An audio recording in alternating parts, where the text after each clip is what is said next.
Mensajes traigo que anunciar que aun ángeles quisieran dar.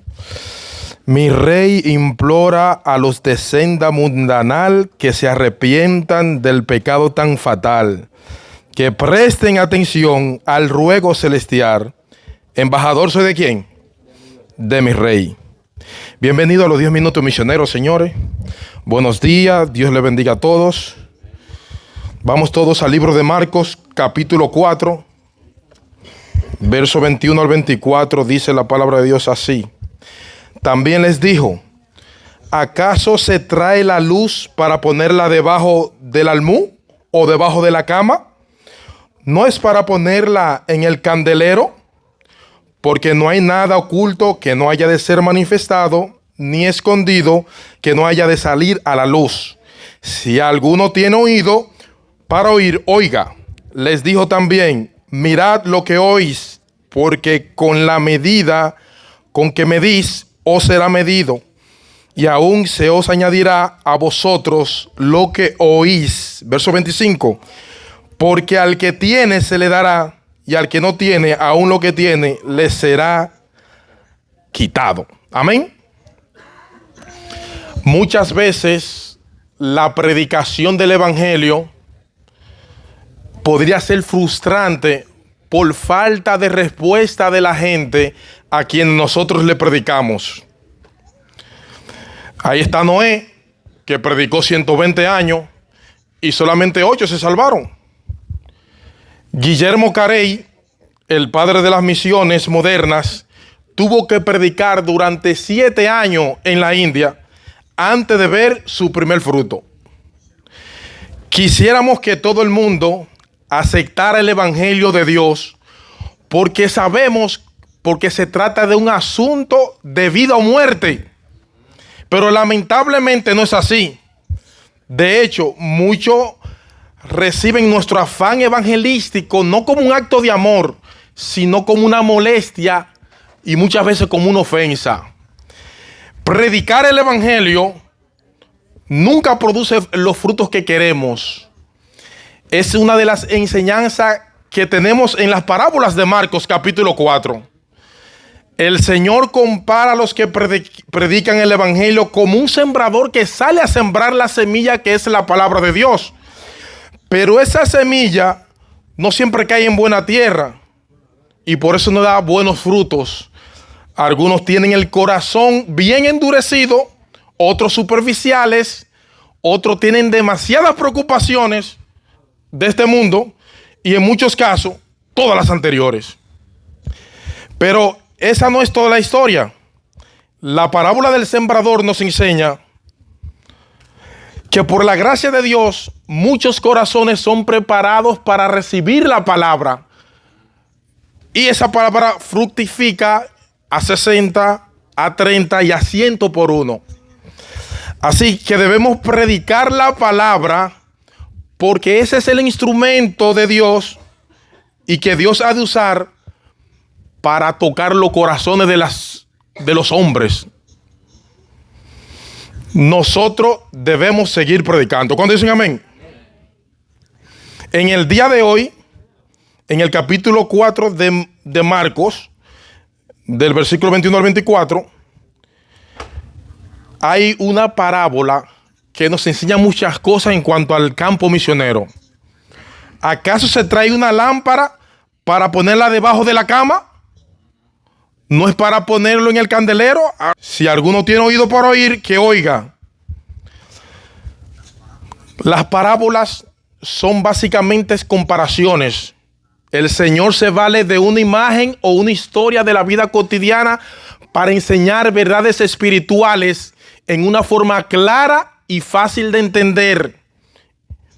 Sin embargo, las parábolas también tienen un propósito de oscurecer esa misma verdad que se quiere dar a conocer cuando la persona está predispuesta en contra de la verdad. De manera que las parábolas revelan y ocultan la verdad al mismo tiempo. Esa misma comparación o ilustración que es para el creyente una bendición, las parábolas son un medio de gracia para el creyente, pero es un medio de juicio para aquellos que desechan la verdad en contra de toda evidencia.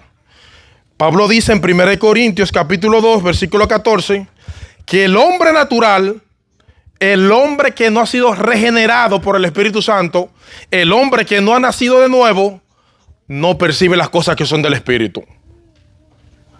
Porque para él son locura y no la puedes entender. No la puedes entender porque se han de discernir espiritualmente. Cuando el incrédulo escucha la palabra de Dios, él entiende. Cuando el incrédulo escucha la palabra de Dios, él entiende las palabras y las ideas, pero no logra entender la esencia del mensaje. No puede entender la salvación que se le está ofreciendo en el evangelio. ¿Por qué? Porque se quiere hacer el tonto. El incrédulo quiere hacerse el tonto y quiere ocultar las verdades que están en el evangelio para su salvación. Si tú eres creyente, Dios hizo una obra en tu corazón para que tú la ames y la obedezca, la palabra. Me encanta como un comentarista, Enson, dice, si tú eres un creyente, tú hablas el lenguaje de Dios. Cuando Dios habla, tú lo entiendes perfectamente. Pero esa es una lengua extraña para todos los demás. Tú hablas el idioma de Dios. ¿Cuántos dicen amén? ¿Tú sabías eso? Tú hablas el lenguaje de Dios. Por eso tú entiendes a Dios. Porque Dios te escogió, te llamó, obró en ti para que tú puedas entender. Eso es lo que distingue a un verdadero creyente del que no lo es. Mis hermanos, yo creo que es vital que hay que analizar este punto en el día de hoy. Porque las iglesias están llenas de gente que creen, pero su estilo de vida niegan su profesión de fe. Las ovejas de Cristo, las verdaderas ovejas de Cristo, escuchan la voz de Dios con un corazón sumiso, obediente. Escuchan al Señor. Eso lo describe Juan capítulo 10, donde Jesús se presenta como el pastor de las ovejas. El versículo 3 de Juan 10 dice: mis ovejas escuchan mi voz y siguen mi voz y no seguirán la voz de un extraño. El 16 dice que él tiene otras ovejas que no son de este redil, refiriéndose a los gentiles que iban a creer. A esas también es necesario traerla y oirán mi voz y serán un rebaño con un solo pastor. Oirán mi voz. Cristo le dice a los judíos que no creían en Jesús: vosotros no creéis. ¿Por qué? Porque no soy de mis ovejas. Mis ovejas oyen mi voz y yo la conozco y me siguen. Esa es la marca distintiva del verdadero creyente. El verdadero creyente escucha la palabra. El verdadero creyente ama la palabra que se revela en las Santas Escrituras. De lo contrario, no es un creyente. Hermanos, para finalizar, ¿por qué razón se le dará una lámpara a una gente sino para que haga brillar su luz arriba?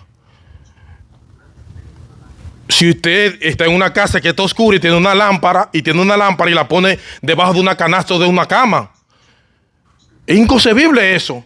Pero es más inconcebible cuando se trata de la luz del evangelio. Nosotros vivimos en un mundo que está completamente en tinieblas. Jesús dice en Juan 8:12: yo soy la luz del mundo. Yo soy la luz del mundo. El que me sigue no andará en tinieblas, sino que andará en la luz. El que sigue a Jesús. En algunas casas de Galilea eran tan pobres que solamente tenían una sola lámpara que alumbraba toda la habitación. Los únicos que tenían luz eran aquellos que estaban en esa habitación con la lámpara. Mis hermanos, lo que Jesús me está diciendo aquí es que Jesús no es una de las tantas luces que están ahí en el mundo. Él es la única luz de salvación. Los que lo tienen a Él, tienen la luz. El resto están en tinieblas. Pregunto yo, ¿Qué debemos hacer entonces aquellos que tenemos el privilegio de tener esa luz? Hacerla brillar. Porque nada hay oculta si no es para que sea manifestado. Y nada ha estado en secreto para que salga a la luz. Nosotros, mis hermanos, nosotros tenemos que ser portadores de esa luz. Luego de la muerte de Jesucristo y su resurrección, los creyentes tenemos que proclamar el mensaje del evangelio a todo el mundo. Esa es la gran comisión que el Señor nos dejó en San Mateo 28, antes de partir. Hay que predicar el evangelio. Usted que ha recibido la luz, es un gran privilegio que usted tiene porque recibió esa luz. El hecho de que usted viene a esta iglesia cada sábado, ¿usted entiende lo que se predica aquí en este púlpito? Cuando viene cada sábado, la exposición de la palabra de Dios da entendimiento al creyente. Estamos exponiendo la palabra de Dios. Cuando usted escucha la palabra, recibe luz. Cuando se está exponiendo la palabra de Dios en el púlpito, es Dios que se le está hablando a usted directamente. Y yo no soy Dios. Dios nos habla por medio de su palabra. ¿Estamos nosotros prestando atención a lo que Dios nos dice en su palabra? Porque esa luz que tú has recibido como un gran privilegio es una gran responsabilidad tuya de llevarlo a los demás allá afuera que se pierden. Que Dios te bendiga y que Dios te guarde.